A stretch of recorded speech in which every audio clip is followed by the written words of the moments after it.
Bismillahirrahmanirrahim. Assalamualaikum warahmatullahi wabarakatuh. Semangat pagi para siswa sekalian. Jumpa kembali dengan Betandang Channel, yang mana pertemuan kita kali ini akan membahas tentang rancangan pementasan teater modern. Semoga saja kehadiran video pembelajaran ini bisa memberikan pencerahan kepada siswa dalam memahami materi tersebut. Terima kasih.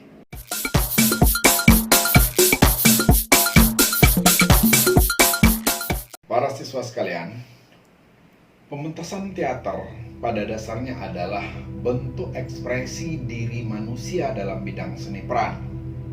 Di sini, seseorang bisa mengembangkan bakatnya, misalnya sebagai seorang sutradara, pemeran atau aktor, penata rias, penata panggung, penata suara, penata kostum, penata musik, dan penata lampu.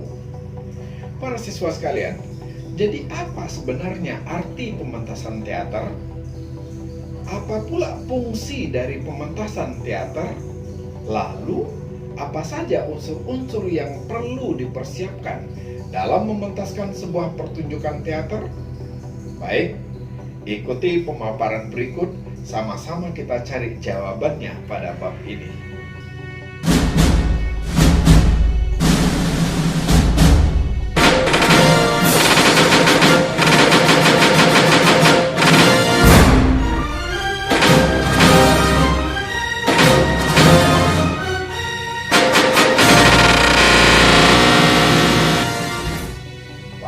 Sekalian, elemen visual yang terdapat pada sebuah pertunjukan meliputi tata panggung, properti, tata busana, tata rias, tata cahaya, dan tata suara.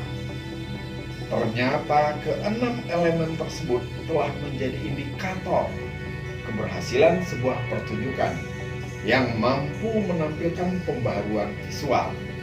Untuk lebih jelasnya, ada baiknya kita bahas satu persatu dari 6 elemen yang disebutkan tadi.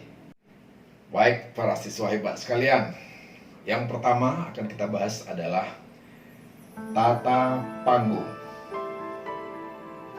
Tata panggung sering disebut juga dengan skeneri atau set dekorasi. Skeneri ini dapat diartikan secara luas dan terbatas. Pengertian luasnya dari skeneri adalah suasana seputar gerak laku di atas pentas, serta segala elemen visual yang mengitari pemeran dalam pementasan. Sedangkan dalam pengertian terbatas, skeneri adalah benda yang membentuk latar belakang secara fisik, yang memberi batas pada lingkungan gerak laku. Berdasarkan definisi tersebut, dapat disimpulkan, tata panggung adalah semua latar belakang dan benda-benda yang ada di panggung yang bertujuan untuk menunjang peran dalam memainkan lakon. Sekali lagi dulu guys, jangan lupa like, comment, and subscribe. Para siswa sekalian, tata panggung atau set dekorasi terbagi menjadi 5. Kelima itu adalah yang pertama, natural background. Natural background adalah penggunaan latar belakang panggung dalam suatu pementasan dengan menggunakan backdrop dan siklorama. Yang kedua adalah dekoratif skeneri. Adalah perlengkapan panggung yang menggunakan peralatan imitasi dengan maksud memberikan suasana. Yang ketiga adalah deskriptif skeneri.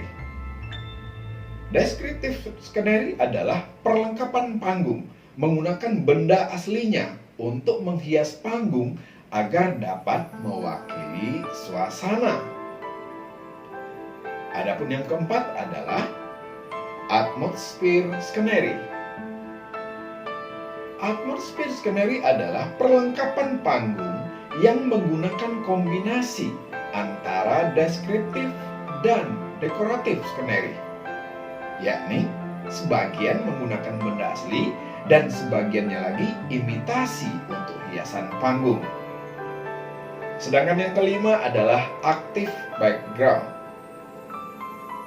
Merupakan latar belakang yang aktif atau bergerak sehingga dapat menopang suasana. Para siswa sekalian, berikutnya adalah properti. Properti atau perlengkapan panggung meliputi hal-hal sebagai berikut. Yang pertama, perlengkapan dekoratif. Perlengkapan dekoratif adalah perlengkapan suatu latar yang telah dipilih untuk membantu menghadirkan latar belakang tempat dan waktu yang terjadi dalam sebuah lakon. Perlengkapan dekoratif biasanya digantung atau ditempelkan pada dinding seperti gorden, hiasan dinding, dan gambar-gambar. Terkadang perlengkapan ini dipilih bukan untuk perbedaan gaya pada waktu tertentu, tetapi untuk menambah suatu aksen yang membantu memberikan suasana warna pada desain skenario. Yang kedua adalah perlengkapan lantai.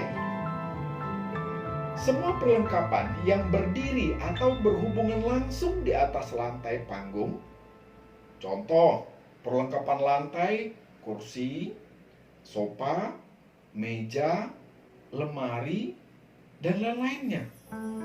Yang ketiga adalah perlengkapan tangan. Segala sesuatu yang diambil digunakan atau dipegang langsung oleh aktor atau aktris dalam penampilannya di atas pentas. Termasuk semua barang-barang kecil yang dibawa seperti tas, koper, payung, dan baki minuman. Perlengkapan tangan harus dibedakan dengan aksesoris yang merupakan bagian dari kostum. Topi, selendang, sapu tangan, dan hiasan tangan lainnya lebih merupakan bagian dari kostum, bukan bagian dari properti, sehingga menjadi tanggung jawab pendesain kostum. Terdapat 3 hal yang dapat dilakukan untuk mendapatkan properti agar dapat memenuhi kebutuhan desain, latar belakang, tempat, dan waktu dari sebuah pementasan teater sebagai berikut. Yang pertama, menyewa atau meminjam properti. Secara kreatif kita dapat bekerja sama dengan toko atau produk tertentu sesuai dengan tema dan konsep pertunjukan yang telah dibuat. Yang kedua, membeli properti. Sebuah pekerjaan yang mudah dikerjakan namun sulit dilaksanakan mengingat anggaran pertunjukan teater yang juga digunakan untuk kebutuhan lainnya. Yang ketiga, membuat properti. Properti adalah alat tiruan yang menyerupai peralatan aslinya. Selain menghemat anggaran, juga untuk bisa mengganti properti yang asli. What? Para siswa sekalian, berikutnya adalah tata busana. Tata busana sangat berpengaruh terhadap penonton, sebab sebelum seorang pemeran didengar dialognya, hal yang pertama menjadi perhatian adalah penampilannya. Oleh karenanya, kesan yang ditimbulkan oleh penonton mengenai diri pemeran melalui busana yang ia kenakan. Kostum atau busana haruslah berkesesuaian dengan skenario dan properti agar kelihatan bagian-bagiannya, komposisi ataupun kontrasnya. Terdapat 5 tipe kostum yang ada sebagai berikut. Yang pertama adalah kostum historis. Para siswa sekalian, kostum historis adalah kostum yang menampilkan sebuah periode-periode spesifik dalam sejarah. Yang kedua adalah kostum modern. Kostum modern, pakaian yang dipakai oleh masyarakat masa kini atau pakaian dengan tren. Yang ketiga, kostum nasional. Kostum nasional adalah pakaian dari negara atau tempat yang spesifik. Sementara yang keempat, adalah kostum tradisional. Kostum tradisional pakaian atau representasi karakter spesifik secara simbolis dan distilasi. Sedangkan yang kelima adalah kostum fantasi. Kostum fantasi, pakaian yang digunakan berdasarkan daya kreasi dan imajinasi. Para siswa sekalian, pemilihan kostum ini harus melalui sebuah studi atas kehidupan dan watak yang akan dibawakan dari sebuah peran. Para siswa sekalian, berikutnya adalah tata rias. Tata rias adalah seni mengubah wajah. Tata rias yang dimaksud dalam pementasan teater adalah tata rias pentas. Jadi segala sesuatu yang harus ditunjukkan sehingga membentuk nuansa artistik yang mendukung karakter aktor atau aktris dalam sebuah pementasan lakon. Kegunaan tata rias dalam teater adalah mengubah yang alamiah menjadi yang berbudaya dengan prinsip mendapatkan daya guna yang tepat. Tata rias dibedakan menjadi 9 macam. Di antaranya adalah yang pertama, rias jenis. Rias jenis dilakukan jika perias harus mengubah karakter seorang laki-laki menjadi wanita atau sebaliknya. Yang kedua, rias bangsa. Dilakukan jika seorang aktor atau aktris berkebangsaan Asia harus melakukan peranan sebagai seorang Eropa misalnya. Yang ketiga, rias usia. Mengubah seseorang aktor atau aktris menjadi karakter yang sangat berbeda dengan usia aslinya. Yang keempat adalah rias tokoh. Merias aktor atau aktris menyerupai seseorang tokoh dalam cerita. Yang kelima, rias watak. Merias wajah untuk dapat menunjukkan watak seseorang. Yang keenam, rias temporal. Merias menurut perbedaan-perbedaan yang terjadi pada situasi tertentu. Misalnya orang bangun tidur, orang ke pesta, atau orang yang sedang sakit. Yang ketujuh, rias aksen. Rias yang hanya memberikan tekanan pada pelaku yang sudah mendekati peranan yang akan dimainkan. 8. Rias lokal. Rias yang ditentukan oleh latar belakang dari peran yang dimainkan. Sementara yang terakhir adalah rias fantasi. Rias yang berdasarkan daya kreasi dan imajinasi sesuai dengan tema cerita dalam pementasan teater. Berikutnya adalah tata cahaya. Pengaturan sinar di atas pentas dengan menggunakan peralatan tata cahaya. Fungsi cahaya secara umum untuk membentuk situasi, menyinari gerak pelaku, menjadi isyarat perpindahan adegan, serta mempertajam ekspresi demi penciptaan karakter. Dengan demikian, imajinasi penonton pada situasi tertentu yang diciptakan dalam pemanggung dapat tercapai. Berikut adalah beberapa peralatan tata cahaya. Yang pertama adalah lampu.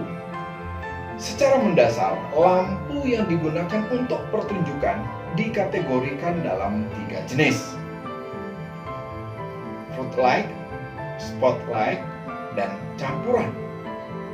Footlight memiliki cahaya dengan sinar yang menyebar. Biasanya digunakan untuk siklorama dan footlight. Spotlight memiliki sinar yang menyatu, menyorot terarah, dan fokus pada satu tempat. Yang kedua, dimmer pack dan kontrol. Untuk mengendalikan dan mengontrol intensitas cahaya dan perubahan cahaya dalam intensitas tertentu, dibutuhkan alat yang disebut dengan dimmer.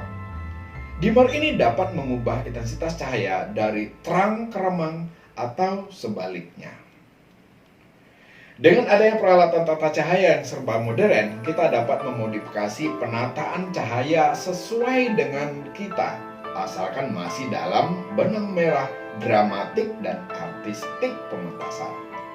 Hanya dengan satu lampu jenis part LED kita bisa menghasilkan 4 warna serta bisa mengubah warna cahaya yang kita inginkan dalam waktu sekejap. Para siswa sekalian, berikutnya adalah tata musik dan bunyi. Musik berfungsi sebagai pendukung peristiwa dan menggambarkan suasana. Selain itu, musik juga menunjukkan latar waktu. Perwujudan musik dapat dilakukan secara langsung dengan menggunakan alat musik atau menggunakan musik rekaman. Bunyi dan musik tersebut dapat sampai ke telinga penonton dengan menggunakan peralatan tata suara yang disebut dengan sound system. Untuk pementasan teater, penggunaan sound system sangat minim, bahkan cenderung ditiadakan. Demikian para siswa sekalian, materi rancangan pementasan teater modern ini akan kita tuntaskan dalam 2 bentuk video pembelajaran. Dalam waktu yang tidak terlalu lama, insya Allah part 2 akan diselesaikan dengan segera. Untuk itu, aktifkan lonceng notifikasi kalian agar tidak ketinggalan video pembelajaran berikutnya. Terima kasih, tetap semangat dan kreatif. Assalamualaikum warahmatullahi wabarakatuh.